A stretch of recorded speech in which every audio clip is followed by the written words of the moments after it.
Hello everyone, Chris here, welcome back. I hope you guys doing fantastic, and today there is an exciting day because my plan is to install this engine and start it later in this video. As you guys remembered, it was a long waiting project. I purchased this car some time ago and we built the engine together, and also we did a lot of work to the body, to the chassis, and today finally my plan is to install this engine and get this on the road.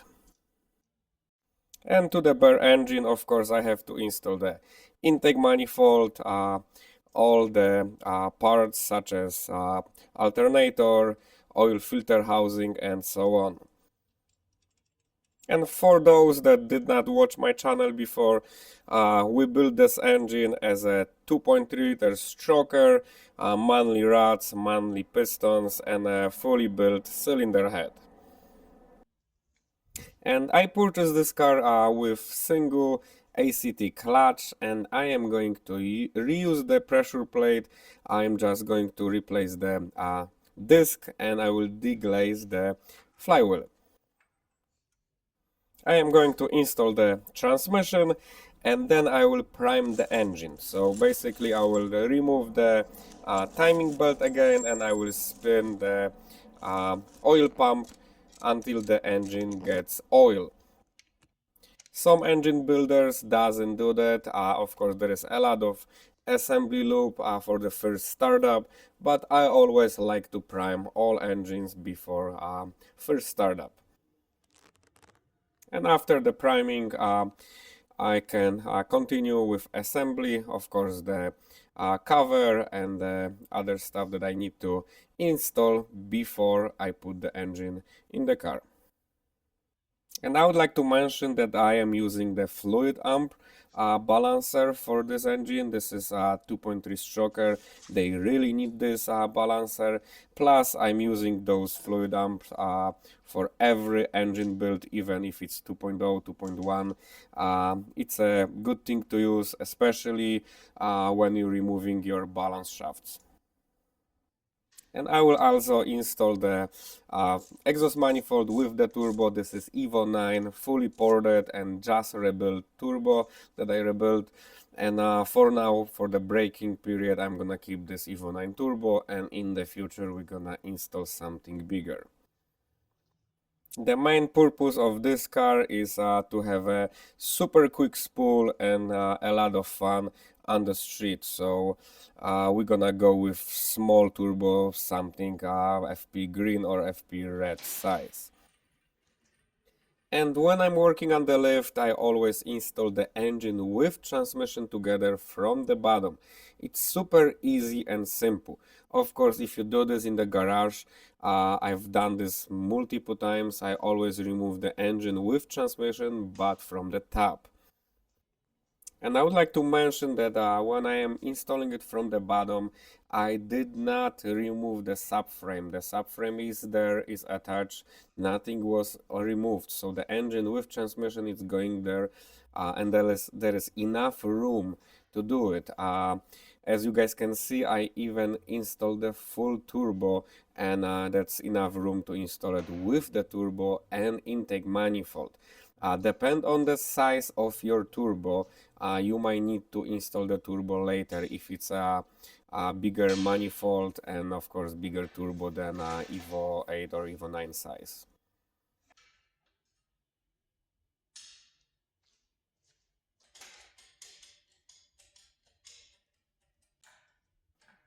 And like so, the engine is installed.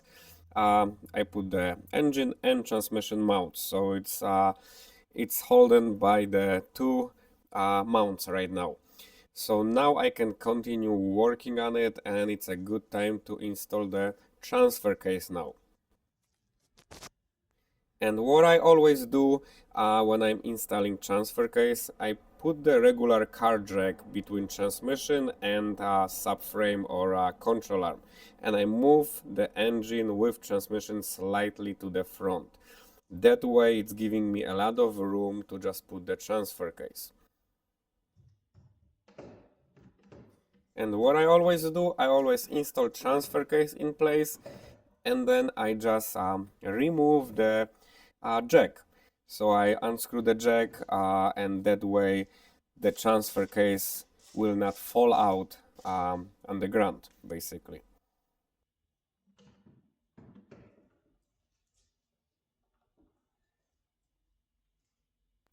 And like so, we got the transfer case installed.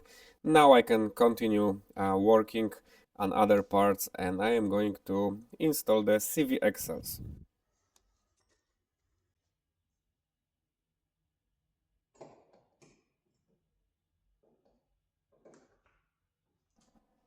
Passenger side CV axles straightforward, and the driver side, of course. Don't forget about this shaft. This is the shaft that everyone forgets about, who especially when removing transfer case. Don't ask me why. I forget about it multiple times on my own, and after fighting for 5 minutes with transfer case, that always giving me a sign that I forgot to remove the shaft. Now I can start working from the top. I need to install the bottom rear engine mount, and then of course I need to install multiple parts around the engine, such as transmission brackets and clutch, um, slave cylinder, and of course injectors and everything around the engine. And with that kind of job, I always like to work slow and make sure everything is connected, and I always double, triple check everything over again and again, because I don't want to forget about anything and then start the engine and have that disaster. So I always like to check everything again and again. It's gonna take a little longer time, but it's gonna be done correctly.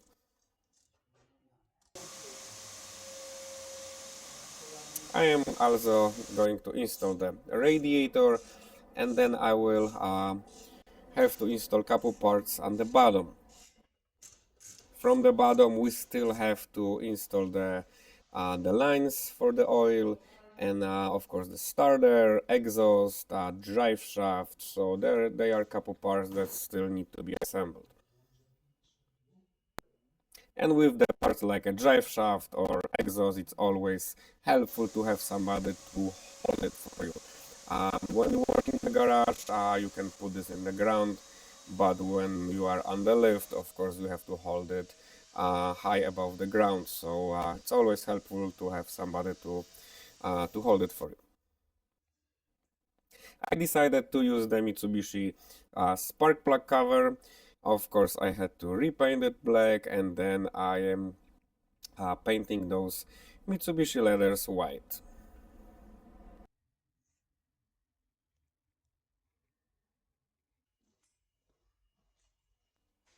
And now I'm going to install the exhaust, and I have to weld the bracket for the rear exhaust because it was hanging too low and I didn't like that, so I had to modify this. And a couple parts left, such a lower engine mount with the beam and the bracket, and we're getting closer and closer to start it.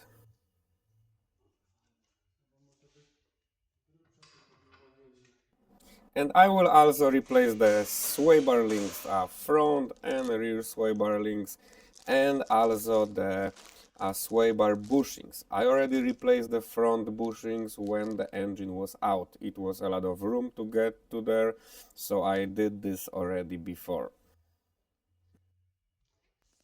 And look at that, guys. I'm super happy how this look like. It's super nice and clean. I am starting to like this car because it was super nasty when I got the car. It was rusty, as you guys remember.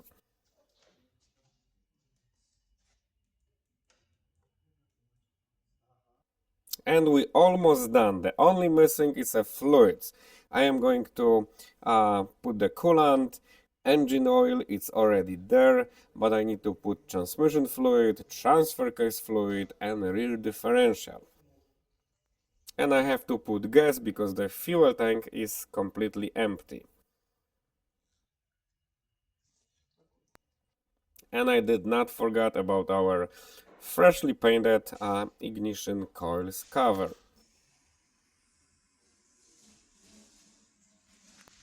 And now I'm going to put fluid in the transmission, and while doing this I noticed that the car is leaking, and it's leaking coolant. This is the super sad news because the car is not even started yet and it's dripping coolant.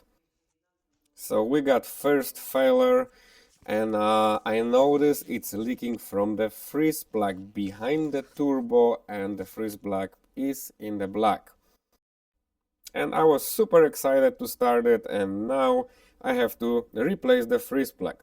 So my options are limited. I have to either remove the exhaust manifold with the turbo and replace the freeze plug, or I can try to remove the freeze plug and install new one while the turbo and exhaust manifold is still in the car. And just because this is my own car, I am going to try to remove the freeze plug while everything is still assembled, and try to install the new one. If that would be my customer car, I would definitely remove the turbo and do the job right, but this is my own car and I'm taking my own risks. And like so, after 20 minutes of playing with it, I was able to remove it out. The only thing is installation that's making me nervous. Of course, I don't have much room there, and the angle is horrible to just install it correctly. And my local auto parts store had one of those, and I was able to install it with the turbo in place and without removing anything. So I'm super happy, and I can continue with putting all the fluids back in the car. And I hope we are not going to have any other surprises, and hopefully we are going to start it soon.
Alright guys, I am super happy so far. The car runs fantastic.